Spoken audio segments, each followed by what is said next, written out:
Senior আইনজীবী যারা ছিলেন তারা গিয়া কোর্টকে জিজ্ঞাসা করেছেন প্রধান বিচারপতি কোথায়। সরকারের পক্ষ থেকে তখন বলা হয়েছিল যে তিনি অসুস্থ, বিদেশ থেকে আর বাংলাদেশে ফেরত আসতে পারেননি, বিদেশ থেকে বসে তিনি তার পদত্যাগপত্র দিতে বাধ্য হয়েছিলেন। এবং মাজদার হোসেন মামলাকে বাংলাদেশের বিচার বিভাগের স্বাধীনতার জন্য সবচাইতে গুরুত্বপূর্ণ মামলা বলা হয়। এই মামলায় বিগত 2018 সালে এমন একটি কাজ করা হয়েছে যে কাজের মাধ্যমে নিম্ন আদালতের স্বাধীনতাকে সম্পূর্ণভাবে কার্টেল করে দেওয়া হয়েছে। একটি শৃঙ্খলা বিধি গঠন করা হয়েছে, যে শৃঙ্খলা বিধিটি আমাদের আপিল বিভাগ 2018 সালের জানুয়ারি মাসে গ্রহণ করে একটি আদেশ দিয়েছেন। এই শৃঙ্খলা বিধির মাধ্যমে আমাদের নিম্ন আদালতের যত জুডিশিয়াল অফিসার আছে তাদের সবাইকেই আইন মন্ত্রণালয়ের অধীনে ন্যস্ত করা হয়েছে উপযুক্ত কর্তৃপক্ষ বলে। এই অর্ডারটাকে রিভিউ চেয়েই আমরা রিভিউ আবেদন দায়ের করেছিলাম। আজকে সেই রিভিউ আবেদন শুনানি হয়েছে, আমরা সাবমিশন রেখেছি, লার্নেড অ্যাটর্নি জেনারেলও সাবমিশন রেখেছেন। আগামী রবিবারে এটি আদেশের জন্য নির্ধারিত আছে।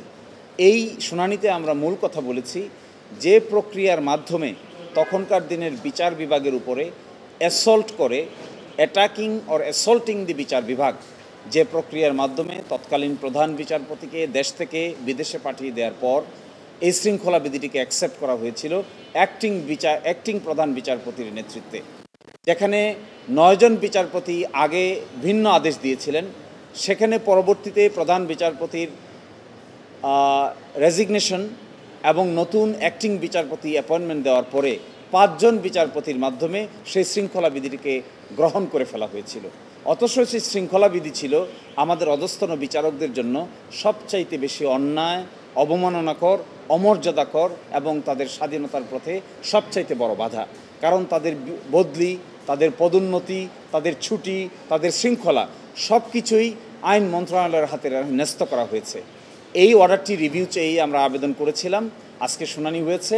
আমরা বলেছি এটি বিচার বিভাগের ইতিহাসে নজিরবিহীন।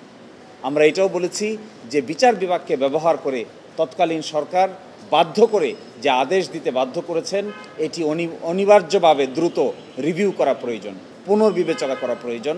আমাদের কাছে প্রাথমিকভাবে মনে হয়েছে যে মাননীয় আদালত আমাদের কথা মনোযোগ দিয়ে শুনেছেন, লার্নেড অ্যাটর্নি জেনারেলকেও শুনেছেন, আমাদেরকে আরও কিছু গ্রাউন্ড দিতে বলেছেন এবং আগামী রবিবারে এটি আদেশের জন্য পূর্ণাঙ্গ বেঞ্চে আসবে, বিশেষ বেঞ্চ আকারে। আপনারা নিশ্চয়ই মনে আছে মাননীয় প্রধান বিচারপতি তখন একদিন হঠাৎ করে কোর্টে উঠেন নাই, বলা হয়েছিল তিনি অসুস্থ, বাড়িতে আছেন। সিনিয়র আইনজীবী যারা ছিলেন তারা গিয়া কোর্টকে জিজ্ঞাসা করেছেন প্রধান বিচারপতি কোথায়। সরকারের পক্ষ থেকে তখন বলা হয়েছিল যে তিনি অসুস্থ, অথচ খবর নিয়ে দেখা গিয়েছে তিনি অসুস্থ না। তিনি নিজেও বলেছেন যে আমি অসুস্থ নই। তারপরেও তাকে এজলাসে আসতে বাধা দেওয়া হয়েছে, আসতে দেওয়া হয়নি।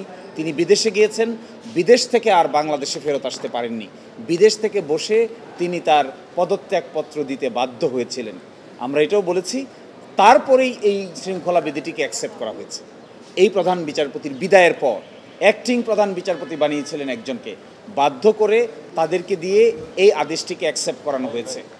আমরা এটাও বলেছি যে এই ধরনের অ্যাটাক, বিচার বিভাগের উপর এই ধরনের অ্যাটাক নজিরবিহীন এবং বিচারিক যে স্বাধীনতা আছে তা খর্ব করে নেওয়ার জন্য যদি সরকার এই ধরনের উদ্যোগ নেয় এবং এই ধরনের কাজ করে, তাহলে বিচারিক স্বাধীনতা বলতে কিছু থাকে না, ডিগনিটি, আত্মমর্যাদা বলতে কিছু থাকে না, প্রেস্টিজ বলতে কিছু থাকে না, ইন্ডিপেন্ডেন্স বলতে কিছু থাকে না, স্বাধীনভাবে কাজ করার মানসিকতা থাকে না, ইন্টেলেক্ট এবং নিজের ইন্টেলেক্ট এক্সারসাইজ করে বিচার বিভাগকে কিছু দেওয়ার এবং মানুষকে কিছু দেওয়ার যে স্বাধীনতা কাজ করে তার কোনো আগ্রহ থাকে না, এইভাবে যদি বাধ্য করা হয়।